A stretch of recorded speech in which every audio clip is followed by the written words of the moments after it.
When I create training programs for our clients here at Cohen Health and Performance, one of the things I commonly get asked is, "Hey Zach, can you add more core training or give me a core circuit to be able to put into my routine?"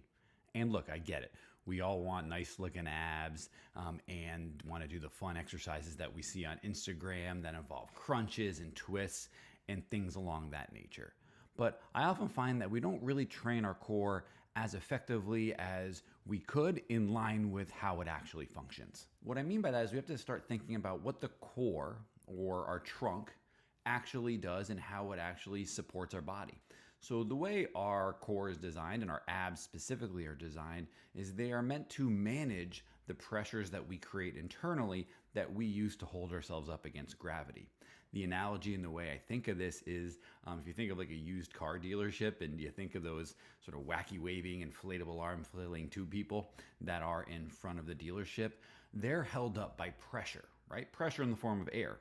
If you pump as much pressure as possible into that tube person, it's gonna, with maximum pressure, be nice and solid and still and straight up.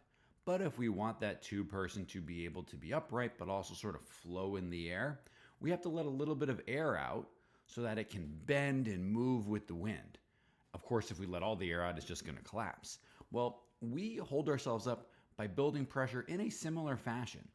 Imagine you're going to go and try to lift the heaviest thing you have in your room right now. What are you going to do? You're going to embrace really, really hard to create maximum amount of pressure internally to thus support your spine and support the load that you're going to lift.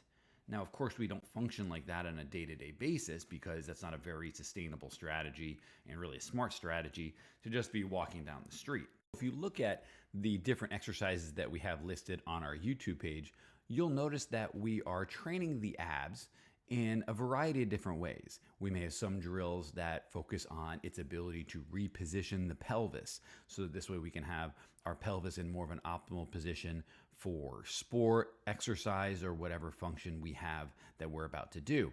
And in other drills, we are working on training the abs to keep the belly from sort of distending forward so that it's maintaining pressure onto the spine.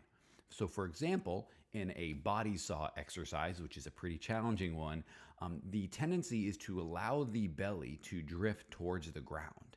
Now, we have to really maintain strong abs to keep that from happening because that's what gravity wants to ultimately do and almost push back into the spine, therefore giving it a little more support.